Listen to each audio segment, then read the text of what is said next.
Ada cawe-cawe mulai dari presiden sampai mana. Khawatir nggak, Bib? Biasa. Jadi nggak ada masalah, biar aja.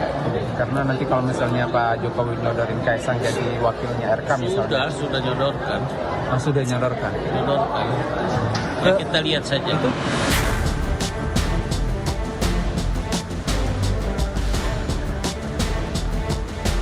Sempat memanas karena pernyataan Sekjen PKS Abu Bakar Al-Habsyi soal cawe-cawe Jokowi, kemesraan justru terlihat saat Ketua Umum PSI yang juga putra bungsunya Kaisang Pangarep menyambangi kantor DPP PKS 8 Juli lalu.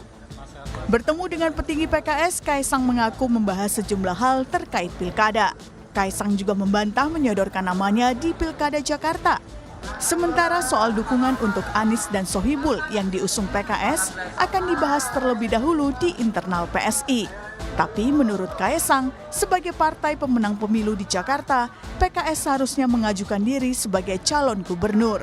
Semoga ada kolaborasi yang tentunya nanti akan terjadi di Pilkada, dan alhamdulillah seperti Pak Presiden PKS tadi bilang, di Banten, di Kabupaten Lebak, alhamdulillah bukan mungkin lagi, tapi insya Allah pasti nanti kolaborasi antara PKS dan PSI. Saya berharap kolaborasi ini tidak hanya berhenti di situ, tapi akan berkelanjutan, dan saya pribadi juga akan berkomunikasi dengan partai-partai yang lain terkait pilkada. Mengenai saya tadi, Jakarta ataupun Jawa Tengah, sabar. Untuk mengenai koalisi yang akan segera dibangun oleh DPP PKS yang mengusung Pak Anies dan Pak Sohibul, itu nanti akan kami bahas kembali di PSI. Sementara itu, Presiden PKS Ahmad Syahiku menyebut, sampai saat ini partainya masih kukuh mengusung Anies dan Sohibul di Pilkada Jakarta. Bahkan, PKS berharap PSI juga turut mendukung pasangan tersebut. Keputusan DPP PKS terkait dengan Pilkada di DKI, ini kita mengusung Anies Sohibul, karena itu sebuah keputusan dari DPP PKS dan sudah tersampaikan. Nah, sekali lagi ini belum dalam forum, mungkin ini baru pertama kali kita ketemu ya. Nanti insya Allah akan ditindaklanjuti ke depan, mungkin dalam pertemuan-pertemuan yang lebih intens, sehingga harapannya insya Allah kalau nanti PSI bisa sama-sama mengusung, itu yang sangat kita harapkan ya, bisa satu perahu bersama koalisi kami. Lalu akankah kemesraan Kaisang dan PKS dalam pertemuan lalu akan berlanjut di Pilkada Jakarta? Mungkinkah koalisi PKS dan PSI akan terwujud? Tim Liputan Kompas TV. Ketemu mantan saat rekreasi, hatinya senang ke bawah mimpi. Mesti PKS ini partai oposisi, enak diajak ngobrol sambil minum kopi.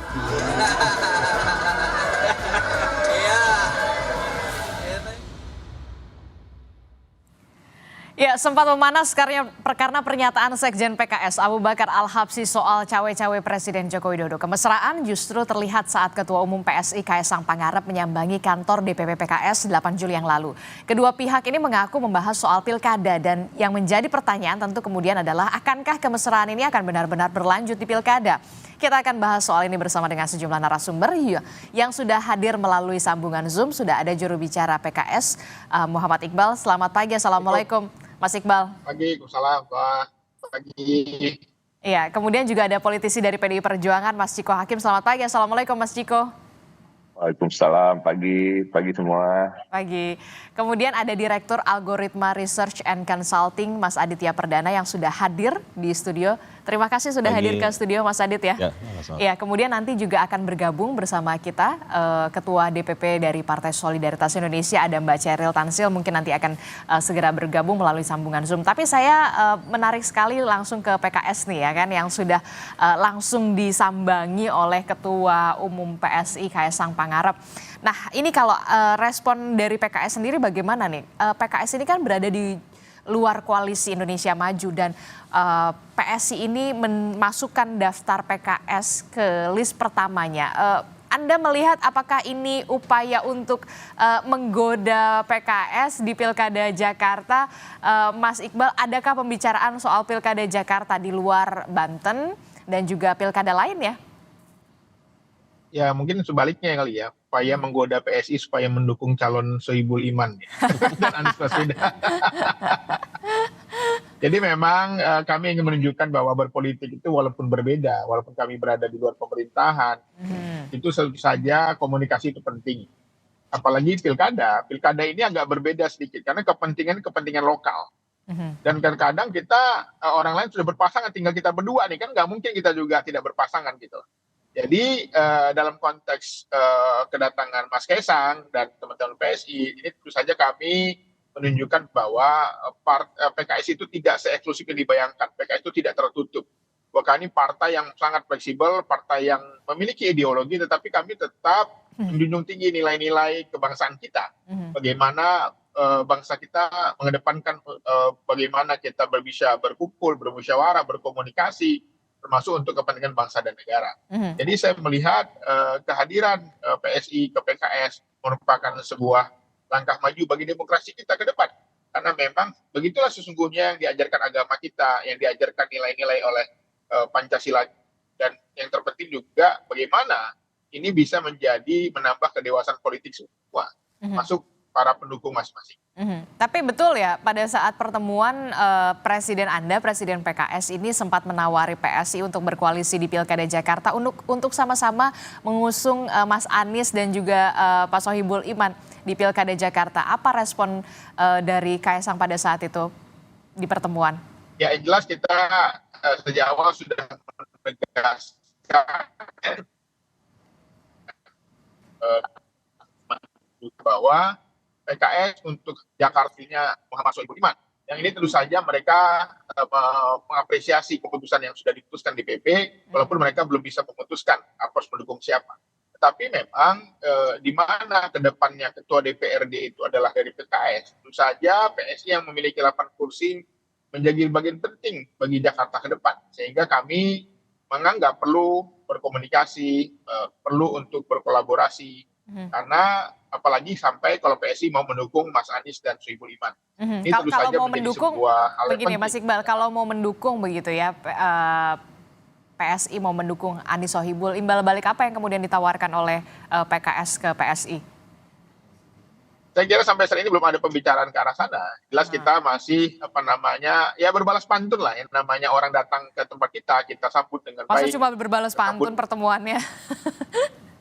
Iya benar, berbalas pantun ya. Mereka juga menyampaikan bahwa sudah berkomunikasi dengan DPW PKS ya. Bagaimana kolaborasi ke depan. Tetapi yang terpenting bagi kami adalah jangan menganggap pertemuan ini justru bahwa PKS ini sudah masuk ke pemerintahan. Ini berbeda ini sesuatu yang berbeda. Bahwa di kita itu kalau oposisi dianggap tidak bisa berkomunikasi dengan partai lain. Tapi ada nggak tawaran itu? Tapi kami hari ini menunjukkan Mas? nggak ada. Nggak ada komunikasi ke arah sana. Kita hanya formal-formal saja, komunikasi datar-datar saja, berbalas pantun, tanda tawa. Tidak ada yang sifatnya mendalam ataupun spesifik ke arah tertentu. Oke, jadi nggak ada tawaran untuk masuk koalisi Indonesia Maju ya sejauh ini kalau dari pertemuan kemarin? Jauh dari langit. Oke, oke. Nah kalau kita lihat gitu ya dari pertemuan kemarin, Mas Iqbal, apakah kemudian juga sudah ada kesepakatan akan berkoalisi dengan PKS antara PKS dan juga PSI ini? Oke lah kalau dari Jakarta mungkin belum ada titik temunya, tapi kalau dari daerah-daerah lain sudah ada kesepakatan soal itu, PSI dan juga PKS akan berkoalisi di mana? Ya memang ternyata sebelum ada pertemuan ini pun beberapa daerah seperti di Lebak dan di Banten kita sudah berkoalisi. Dan koalisi ini kan juga banyak hal yang menyatukan gitu. Ada faktor calon, ada faktor kedaerahan, wilayah gitu ya, dan perahu. Jadi nggak semua orang juga yang maju itu kader partai. Ada juga profesional yang memang mereka menumpang perahu gitu ya. Ada juga. Jadi sesungguhnya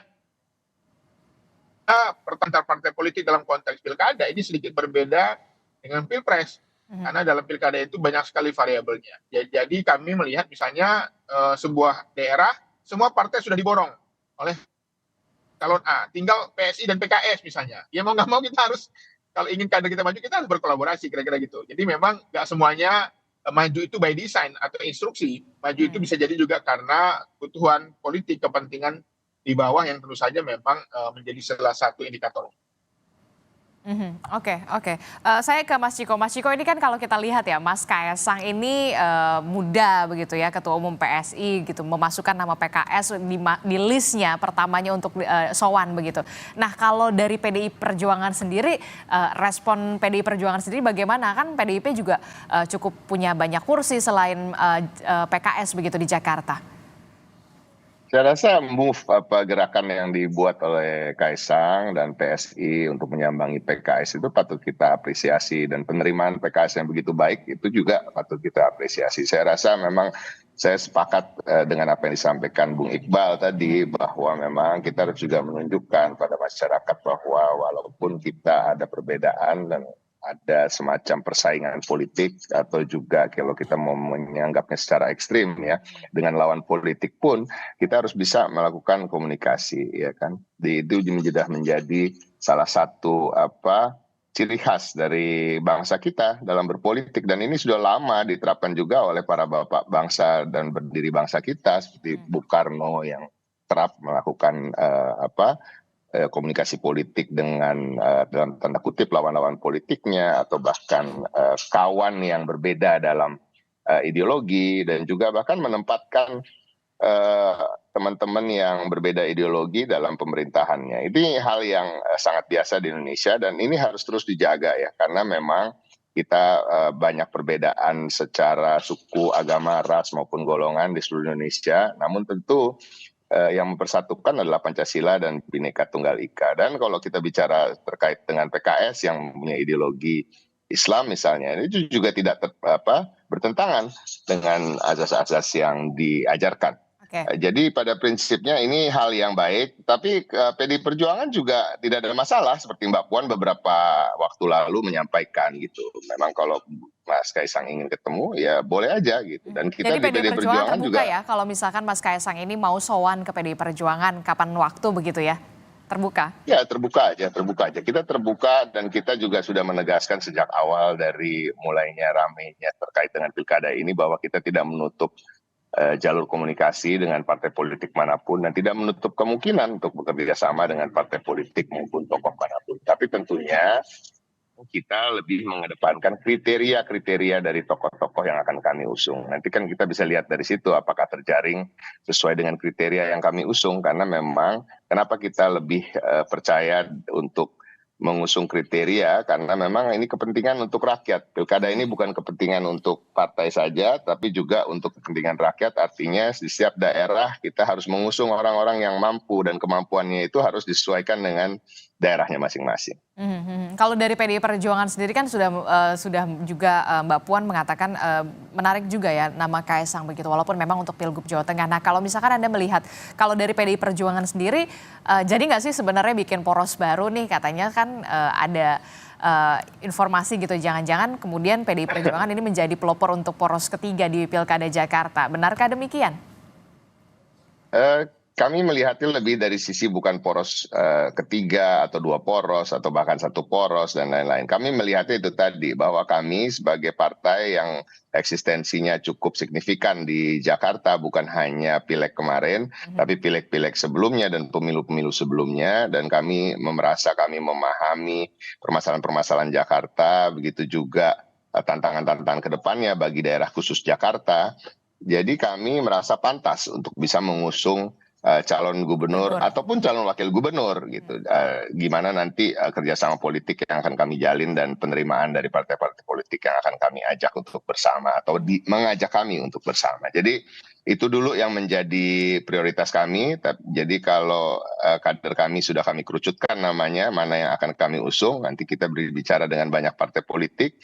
Dan kita lihat apakah nanti ujung-ujungnya bisa berkoalisinya dengan siapa, kan itu juga tergantung nanti bagaimana hasil yang akan didapatkan dari pembicaraan-pembicaraan. Tapi untuk ya kita tahu lah ya, semua partai politik ini pasti ingin memajukan kader internalnya dulu untuk sebagai cagup ataupun cawagup begitu. Nah, kalau untuk kader internal sendiri, saya mendengar ada nama Andika Perkasa, kemudian ada Mas Pram, tapi juga nama Kaisang juga masuk dalam radar. Semua nama kita pertimbangkan, mungkin kita nggak bisa membukanya di sini ya, tapi ada beberapa nama yang kita juga gelar survei dari internal, ya kan, menggunakan lembaga survei maupun badan-badan survei yang kita biasa gunakan, termasuk juga yang di internal kami, supaya juga kita bisa melihat gitu minat masyarakat ini lebih kemana, dan kita juga tetap kembali pada kriteria-kriteria yang kita usung tadi, dan kemudian nanti kita ke depannya kita lihat berpasangan dengan siapa. Tapi kalau tadi dikatakan bahwa mengusung kader internal, tentunya Mas Kaisang tidak masuk ke dalam formula itu karena memang beliau kan ketua umum PSI. Ya, tapi kalau kerjasamanya nanti setelah kita mengerucutkan nama dengan siapapun itu, termasuk Mas Kaisang, ya kita lihat bagaimana nanti. Oke, masih cair lah. Tampaknya PDI Perjuangan masih mempertimbangkan dan juga masih melihat hasil-hasil survei yang ada begitu ya, Mas ya, termasuk juga terus mendorong kader internalnya pastinya ya. Saya ke Mas Adit. Mas Adit, ini kalau kita lihat ya, ini bukan tanpa alasan pastinya ya. Seorang Kaisang Pangarep gitu, Ketua Umum PSI memasukkan list nama PKS untuk menjadi daftar pertama yang akan dikunjungi kemarin begitu ya di luar Koalisi Indonesia Maju, padahal pada hari Kamis besok rencananya baru akan bertemu dengan DPP Partai Golkar. Anda melihat apa kalkulasinya? Apakah ada hitung-hitungan politik yang kemudian memang ingin dituju oleh seorang Kaisang Pangarep? Mungkinkah di Jakarta upaya menggoda atau seperti apa? Yang pertama yang harus dipahami memang PKS kan memiliki kursi paling banyak di Jakarta. Sehingga dengan alasan itu yang kemudian menjadi pertimbangan utama karena PKS punya kesempatan untuk memajukan calon yang kebetulan pada saat yang bersamaan Anies Baswedan menjadi calon yang potensial untuk bisa memenangkan itu. Dari sisi elektabilitas dan popularitasnya sudah sangat baik gitu ya. Nah, PKS dan Anies Baswedan memang relatif punya pemilih yang berbarengan ya, beririsan gitu ya. Sehingga alasan itu yang menguatkan banyak partai politik yang ingin berkontestasi di dalam Pilkada Jakarta itu bersoan dulu lah kepada ini, paling tidak untuk yang punya wilayah, yang punya punya pengalaman dan juga kemarin terutama di Pilpres 2024 punya pengaruh yang cukup signifikan terhadap itu. Artinya saya memandang Kaisang dan PSI itu merasa perlu juga untuk datang ke sana, itu satu. Yang kedua, PSI juga punya kursi yang relatif baik gitu ya di Jakarta. Sehingga dalam konteks itu kita akan bisa melihat bahwa PSI juga punya keinginan untuk menjadi bagian di dalam pemerintahan. Mungkin akan berbeda dengan 5 tahun yang lalu gitu. Tapi kalau untuk yang sekarang mereka karena kursinya lebih banyak, maka ingin menjadi bagian peran dari situ. Masalahnya adalah dalam konteks pilkada ini, Anies dan Sohibul ini kelihatannya sudah diikat sama PKS nih. Ya, diikat dan kemudian teman-teman partai lain yang ingin bergabung pilihannya seperti yang sudah kita lihat di dalam pertemuan itu. Ikut gabung dengan kami atau ya tidak ada kesempatan mendorong kadernya gitu ya, misalkan PSI mendorong Kaisang jadi wakilnya Anies dan sebagainya. Jadi artinya adalah menjadi bagian dari koalisi itu, sehingga pilihannya adalah PKS sedang juga membuka diri dengan partai lain ya. Nasdem mungkin akan ke sana gitu ya. Nah sekarang PSI akan ikut atau tidak gitu. Jadi dari sisi itu menurut saya bisa dipahami situasinya karena memang sentralnya itu ada di Anies dan juga PKS.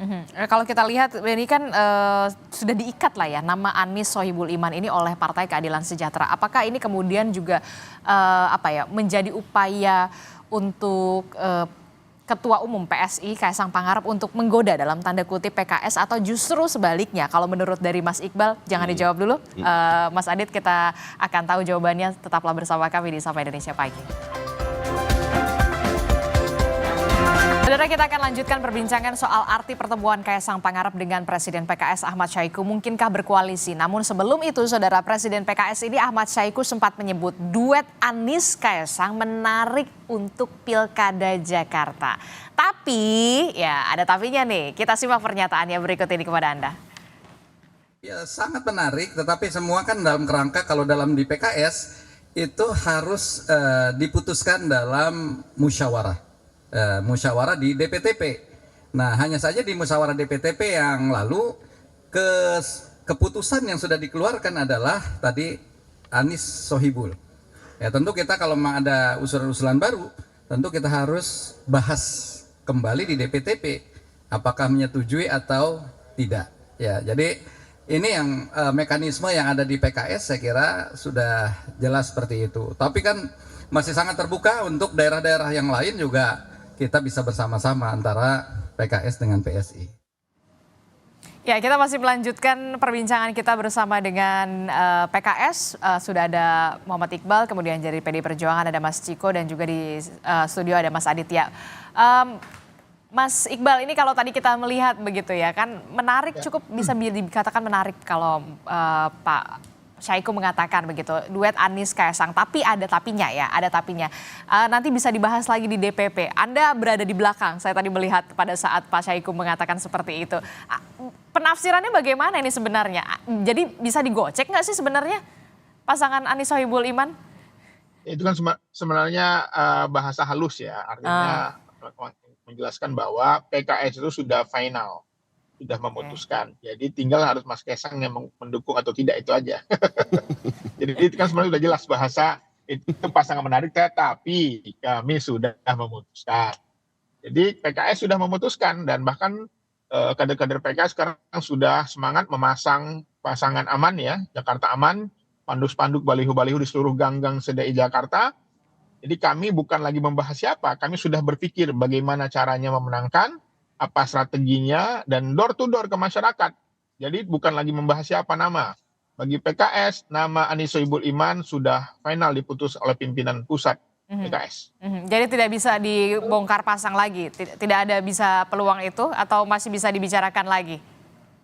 Saya kira sudah final. Sudah jadi final, kami aman tinggal ya? menjalankan perintah dari pimpinan, dan kader-kader PKS sekarang sudah melakukan konsolidasi, sudah memasang spanduk-spanduk, baliho dengan biaya sendiri, dengan kemampuan mereka sendiri. Dan kami optimis dengan pasangan ini. Jadi spanduk-spanduknya nggak mungkin direvisi ya? Nggak mungkin. Tapi kan saya menjelaskan begini Mbak, bahwa Pak Sohibul Iman ini bukan orang baru di Jakarta. Beliau ini pernah terpilih menjadi anggota DPR RI Dapil Jakarta 2, itu dapil neraka loh orang bilang itu. Dan suaranya ratusan ribu. Yang kedua, wakil ketua DPR RI, pernah jadi rektor pada Madinah.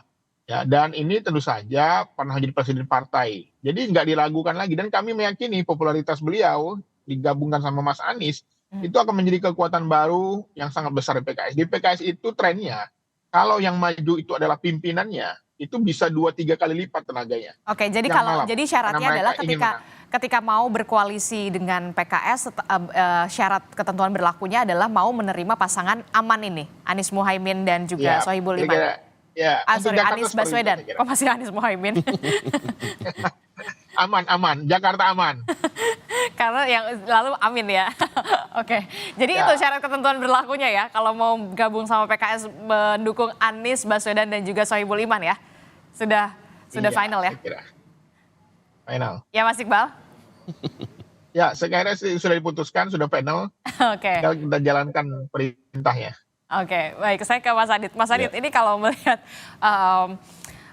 tampaknya sudah final, walaupun memang sempat dikatakan itu ya bahasa halusnya saja ya. Kalau menurut Mas Iqbal, Anies Kaisang ini menarik, tapi kita sudah memutuskan Anies Sohibul Iman. Dan sepertinya syaratnya adalah ketika mau berkoalisi sama PKS ya harus menerima pasangan aman ini. Anda melihat pasangan aman ini sudah benar-benar aman belum? Ya, saya pikir kan pertanyaannya posisi aman ini itu kan masih membutuhkan partai koalisi. Ya. Sementara untuk PKS satu. Pertanyaannya kemudian partai mana yang kemudian akan bergabung. PSI kalau bisa akan berminat, nah itu yang tawaran yang tadi disampaikan. Ini ada pasangan yang sudah kami siapkan, Anda berminat gabung, ayo monggo kita jalan gitu. Nah itu syarat yang menurut saya penting. Tapi pada sisi yang lain, PKS menurut saya dengan konteks mengunci ini belajar pengalaman dari yang pemilu kemarin ya. Saya sangat yakin Bung Iqbal juga sangat paham situasinya bahwa pengalaman kemarin itu kelihatannya jadi pengalaman yang harus dikuatkan gitu ya. Jadi caranya dengan bagaimana mengikat dari awal seperti yang dilakukan Anies, diikat langsung oleh Surya Paloh gitu ya. Jadi ini menurut saya cara yang untuk menunjukkan bahwa komitmen itu dibentuk dari awal. Karena kelihatannya PKS waktu yang pengalaman kemarin agak kecewa karena wakil gubernurnya nggak didapat gitu ya.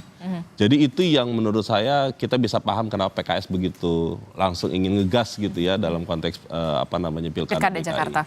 Cuma masalahnya kemudian adalah kita belum tahu Siapa kawan koalisi? lawan politiknya itu siapa. Posisi Ridwan Kamil dalam konteks ini kayaknya dalam perbincangan PKS tidak relevan gitu ya. Tidak relevan dalam pengertian PKS akan ngegas terus gitu ya. Tapi pertanyaannya adalah ketika ini masuk lawan politiknya, itu akan menjadi penting bagi mitra koalisi untuk mencari posisi yang mana yang dia akan akan ikut gitu ya.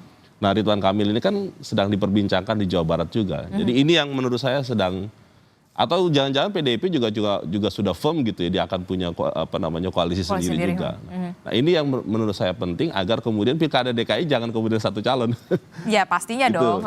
Agar kemudian ini akan jadi menarik gitu. Kita akan tunggu saja gitu. Jadi apa yang akan terjadi karena ini manuver-manuver yang penting dalam beberapa bulan ke depan gitu ya. Paling nggak sampai Agustus akhir untuk menunjukkan bahwa nanti mereka akan berkompetisi dengan siapa. Jadi saya mempertanyakan juga sama Mas Ciko. Mas Ciko, jadi sebenarnya PDI Perjuangan ini sudah punya kawan koalisi belum sih untuk di Pilkada Jakarta? Lagi diumpetin dulu gitu, tunggu waktunya yang tepat atau bagaimana ini sebenarnya? Mas Ciko. Saya rasa kalau dibicarakan soal terkait hal yang sifatnya definitif, kita jujur aja belum, karena semuanya masih cair. Seperti juga PKS saya rasa juga begitu, sama. Kita juga bisa melihat bahwa semuanya masih dalam penjajakan, pendalaman, mana yang baik, mana yang kurang gitu. Tapi kalau saya ingin menimpali apa yang disampaikan oleh Bung Iqbal, mungkin keputusan yang tadi dikatakan Anies Sohibul Iman itu final, tapi tergantung juga siapa yang nanya kan gitu. Bisa juga begitu. Ini kan semua dinamika politik ke depannya ini kan.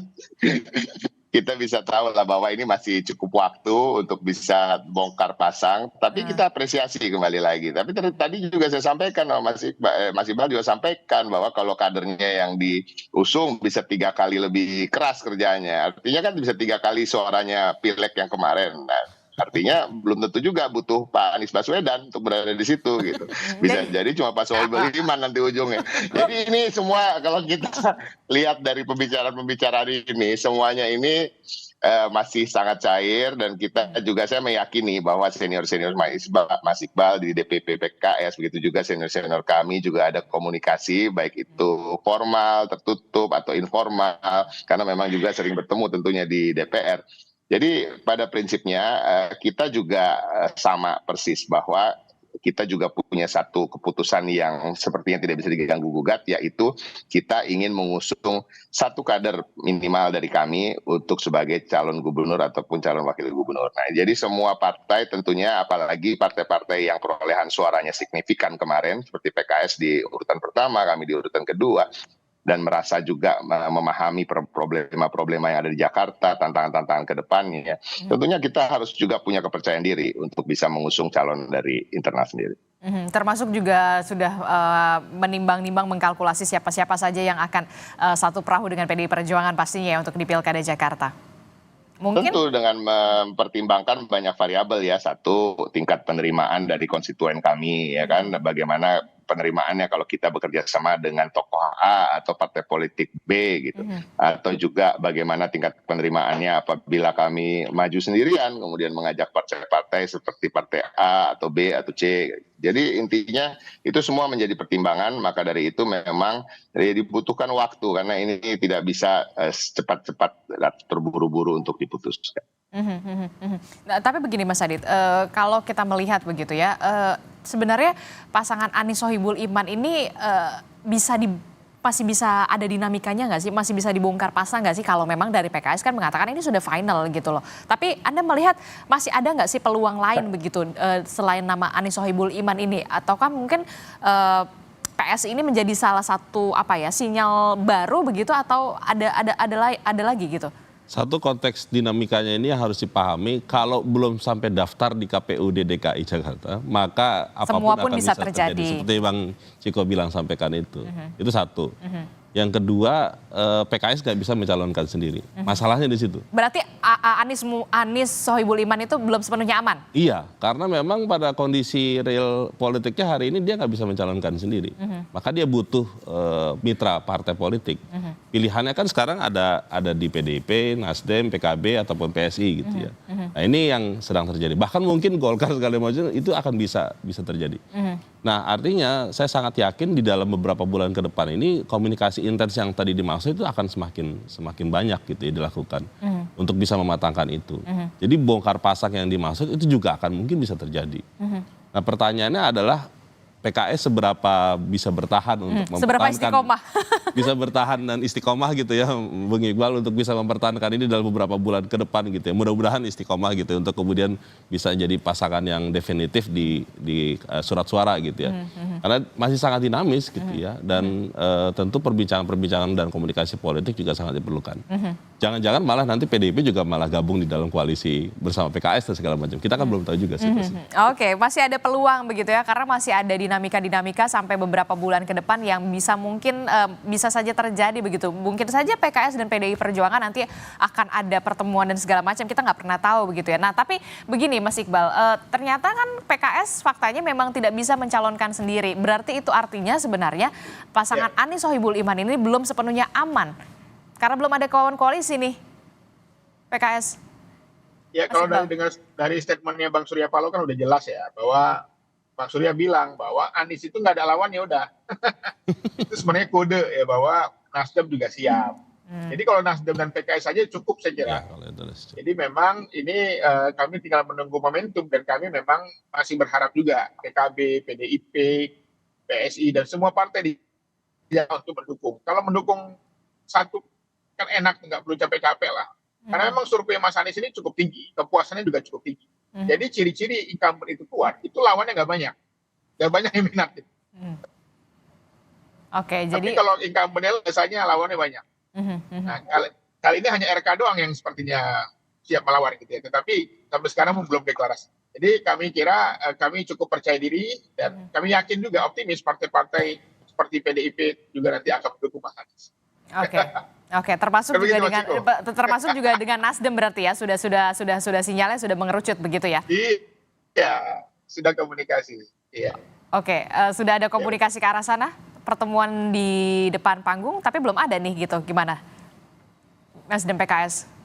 Iya, saya kira kan kami sudah sebelum deklarasi kan kami kan sudah berkomunikasi.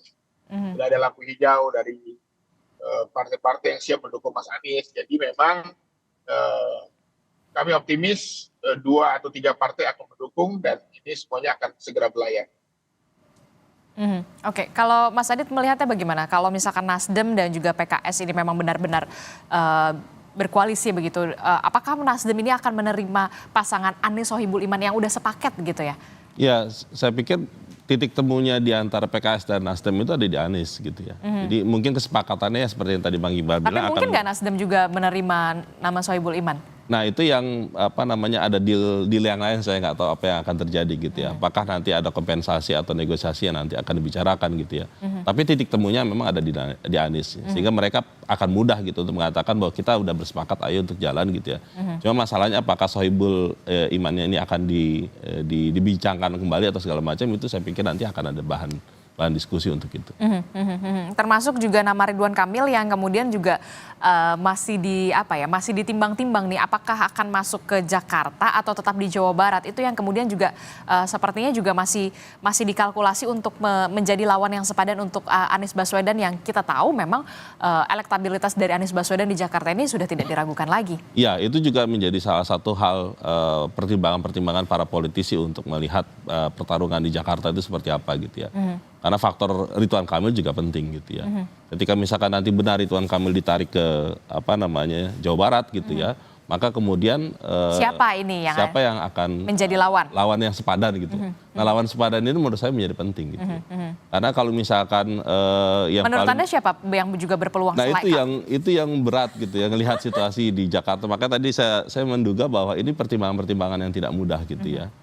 Kalau misalkan ingin dijadikan sebuah kompetisi yang sepadan, nah itu siapa yang akan menarik untuk dijadikan lawannya Anies gitu ya. Jangan sampai Anies lawan kota kosong. Nah, itu maksud saya. Jangan sampai dilakukan itu. Nah, itu silakan nanti Bang Siko dan Bang Iqbal gitu ya, untuk mendorong-dorong elitnya gitu untuk kemudian memikirkan siapa yang menarik untuk dilihat gitu ya. Oke, Mas Ciko ini gimana Mas Ciko? Jangan sampai lah Jakarta Anies Baswedan ini sosok Anies Baswedan ini melawan kota kosong begitu. Kalau memang nanti Ridwan Kamil jadinya tetap di playgroundnya, fieldnya di Jawa Barat gitu. Gimana nih Mas Ciko?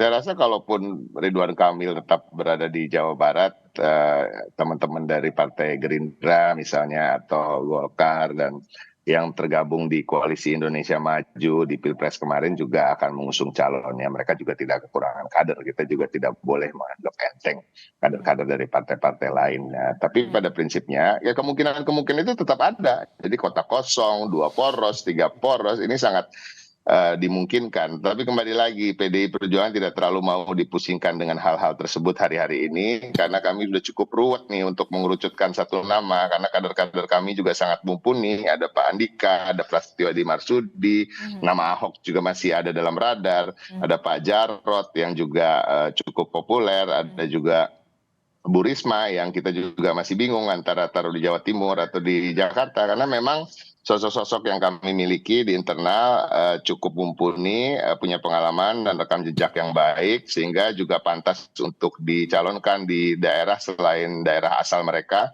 Sehingga ini juga menjadi kerepotan tersendiri. Kemudian baru kita akan memikirkan step berikutnya. Kerjasama politik yang lebih intens atau komunikasi yang lebih intens dengan partai politik mana. Dan kalau kita lihat Kaisang aja bisa bermesra-mesraan dengan PKS, saya rasa lebih mungkin PDI Perjuangan lebih mesra lagi dengan PKS. Oke, jadi nggak mau kalah ya Mas Ciko ya. PSI aja bisa gitu, masa PDI Perjuangan nggak bisa ya kan ya Mas ya. Gimana nih Mas Iqbal, gimana Mas Ciko sudah ada sinyal-sinyal ke arah sana. Bagaimana respon Anda? Ini juga PSI juga belum hadir-hadir, apakah memang karena pertemuan kemarin nggak deal juga nih tampaknya. Gimana Mas Iqbal? Ya saya kira dengan PDIP itu justru lebih jauh. Di Jawa Tengah sekarang banyak sekali kita koalisi dengan PDIP ya. Bahkan mungkin saya juga mau maju di Padang, nih kayaknya PDIP mau dukung juga, saya mau dukungan juga. Amin. Memang kerjasama ini sudah banyak. Cuman kan orangnya pengurusnya gitu loh. Di PDIP di Jawa Tengah dengan PKS itu banyak. Di daerah-daerah juga di Sumatera ada. Kalimantan ada. Jadi kami memang sudah lama bekerja sama dengan semua partai. Makanya dalam konteks pilkada ini memang sedikit berbeda. Karena tadi kepentingan kesamaan tokoh, wilayah, demografi ini juga menentukan. Jadi kadang-kadang perahu ini partai-partai ini bersepakat mengusung seseorang yang memang dia tokoh ada di sana, dia ulama di sana, yang itu dia memang bukan orang partai, tapi kami memiliki kesamaan visi. Oke. Baik, kita akan tunggu ya, karena memang komunikasi politik ini masih sangat cair begitu, dinamikanya juga masih cair karena masih beberapa bulan ke depan dan kemungkinan masih bisa terbuka berbagai macam peluang, termasuk juga mungkin pasangan Anies Sohibul Iman yang kemudian masih bisa kita lihat lagi nanti akan seperti apa dinamikanya begitu. Terakhir, Mas Adit, PKS sedang di atas angin. Apa ya pesan yang ingin Anda sampaikan khususnya untuk Pilkada Jakarta? Jangan sampai kemudian kebobolan 2 kali lah ibaratnya gitu. Saya pikir memang ini bagian dari strategi ya ketika PKS sudah mendeklarasikan Anies dan Sohibul Iman gitu ya. Kalau saya yang kedua berharap bahwa apa yang sedang dipersiapkan oleh PKS itu tetap bisa terjaga dan kemudian benar-benar terjadi gitu ya. Definitif sampai ada di surat suara. Sampai ada di surat suara. Oke. Dan kemudian mitra koalisinya juga bisa banyak gitu ya, nggak kemudian hanya 1 atau 2 gitu ya. Saya pikir itu yang kita lihat. Kita lihat saja apakah yang terjadi dan kemudian tentu pertimbangan lawan itu juga menjadi penting ya. Mudah-mudahan calon-calon lain yang berpotensi terutama dari PDIP, karena PDIP juga punya banyak kader yang mumpuni, bukan hanya yang ada tadi disebut, ada juga yang di Banten segala macam. Saya pikir ini bisa dipilih gitu ya. Termasuk dengan PDI Perjuangan yang sudah sinyalnya kalau Mas Ciko udah mengatakan masa PSI aja bisa mesra, kalau PDI Perjuangan harusnya bisa lebih mesra dengan PKS begitu. Anda melihat PDI Perjuangan masih bisa ada upaya untuk membongkar pasangan Anies Sohibul Iman ini? Saya nggak tahu persis ya apakah Bung Ciko nanti akan bisa membongkar itu ya. Tapi saya menduga ini akan menarik ya. Kalau misalkan nanti ada pasangan lebih dari 1 gitu ya. Bukan hanya Anies saja tapi ada juga calon lain. Kalau seandainya memang itu Ridwan Kamil ada di Jawa Barat gitu ya. Akan lebih menarik gitu ya untuk melihat kompetisi ini gitu. Oke, kita masih akan tunggu bagaimana dinamika politik jelang pilkada yang kita tahu memang bulan Agustus ini sudah ada pendaftaran gitu ya. Itu artinya tinggal ya beberapa minggu lagi lah ya untuk pendaftaran ke tahapan pilkada. Kita akan masih tunggu begitu apakah Anies Sohibul Iman ini memang benar-benar aman sesuai dengan sampai surat suara begitu ya. Terima kasih Mas Iqbal dari Partai Keadilan Sejahtera telah bergabung bersama kami, Mas Ciko Hakim dari PDI Perjuangan, Mas Aditya Perdana, tapi kita juga sudah mencoba untuk menghubungi dari Partai Solidaritas Indonesia, tapi sayang belum bisa terlaksana di dialog kita di hari ini. Terima kasih Bapak-Bapak, Assalamualaikum, selamat pagi.